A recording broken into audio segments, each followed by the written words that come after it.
make a vision everyone's mission? Well, isn't that just the most important question?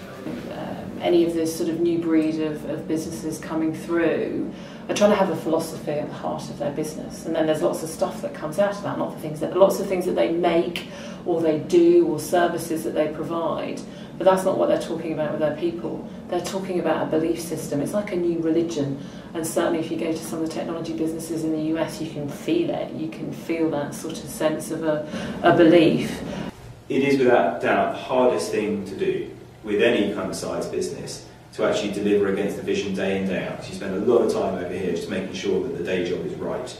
The stretch is just making sure that you're trying to deliver to what you want to be about as a business. There are so many vision statements or mission statements that exist that haven't been explained to, you know, the wider audience. And they're set out as what can come across as quite kind of grandiose views of where you might be, and can be very long term in the way that they're focused.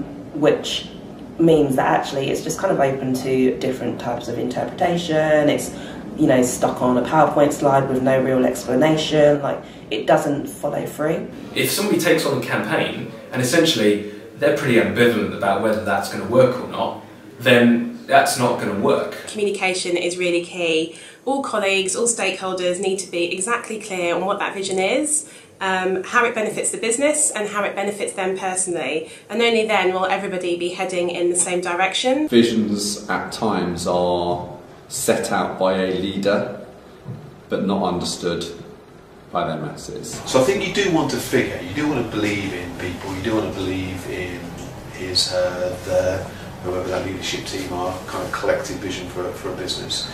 But if the vision only resides in that leadership team, then you haven't really got a vision, or certainly won't get translated into being a mission. I believe it's really important to have the next circle out from the management team, that we call the powerful cohort of senior people in the business that aren't on the management team but are very influential, to be really aligned around what's needed, and to let those people help push out the vision, to make the vision real. What you can't do is make them believe it. So, and I think what I've learned about visions is I think they're very important, but I won't force people to adopt them, and I think it's a choice.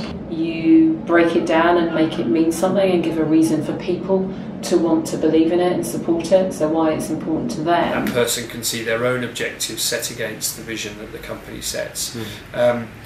What's more is not to just do that in a formal corporate setting like an appraisal or objective setting, but to make it part of everyday conversations with people. So, you know, bring the vision to life and see people's behaviour and actions in the company through that vision, and talk about it and make it real. So if they buy into it, they're probably going to be the people that help you progress it. They're probably the people that will be proactive about driving it. They'll probably end up emerging as your top talent, go on to be kind of your leaders of the future. Generally, if you've done a good job at setting out that sort of vision for things, and you've got the right people with the right tools, then you probably just have to march behind them, and they'll go there themselves.